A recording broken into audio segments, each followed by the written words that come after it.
আসসালামু আলাইকুম রহমতুল্লাহ। কী অবস্থা, কেমন আছেন আপনারা? আশা করি ভালো আছেন।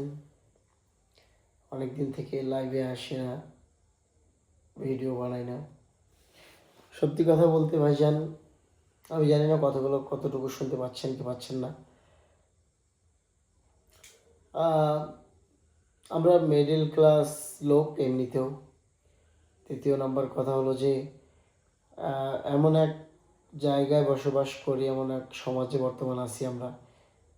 বাংলাদেশ নীলফামারী সৈয়দপুরে থাকি। এখানে মনে করেন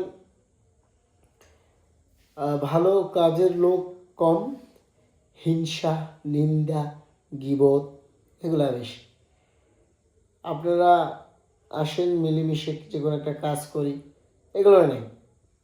কে কার পিছনে কতটুকু লাগতে পারবে, মানে এখানে শুধু মানে হিংসা, নিন্দা, গীবত এত বেশি যে সেটা আমি যদি বলতে চাই যে এত বেশি যে যেটা বলার মতো আর কি ভাষাই নেই। এত নিন্দা, গীবত, মানে আমি একটা জিনিস বুঝি না যে সৃষ্টিকর্তা যে জিনিসটা অপছন্দ করে আমরা মানুষ সে জিনিসটা বেশি করি।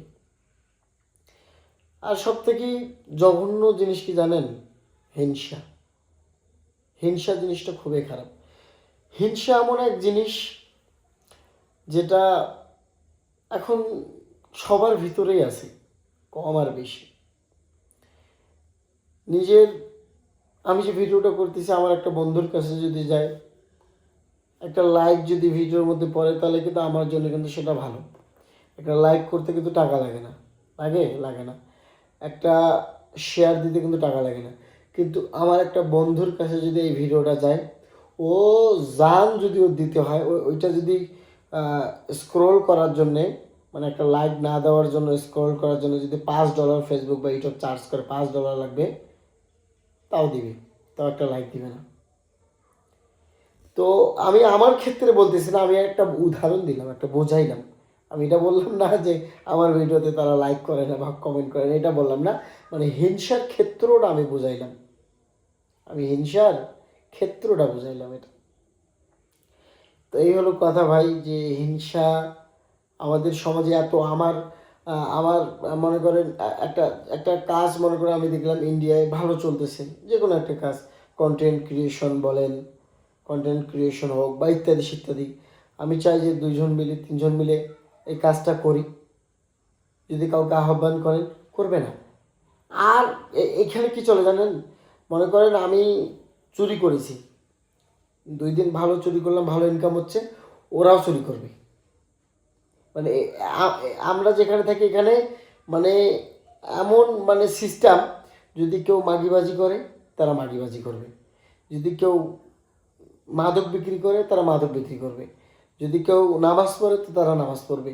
মানে এইখানকার সিস্টেমটা হলো এরকম। যদি কোথাও বললাম তো মাগিবাজি চলে, ওইখানে ইনকাম চলে মাগিবাজি দিই, ওইখানকার সবাই মাগিবাজি করবে। কেউ নেশা বিক্রি করে, মাদক দ্রব্য বিক্রি করে, সবাই মাদক বিক্রি করবে। এইখানকার সিস্টেম মানে এখানে নিন্দা, গীবত, হিংসা দিয়ে এত ভর্তি যে বলে বোঝাতে পারবো না। এত নিন্দা আর গীবত এই জায়গায় চলে আমি যেখানে থাকি। আমি আমার এই চ্যানেলটা আপনারা সাবস্ক্রাইব করে রাখেন, আমি আপনাদেরকে এই জায়গার এগুলো দেখাবো। আর যদি আপনাদেরও ওইখানে এরকম থাকে তো অবশ্যই কমেন্ট করে জানাবেন।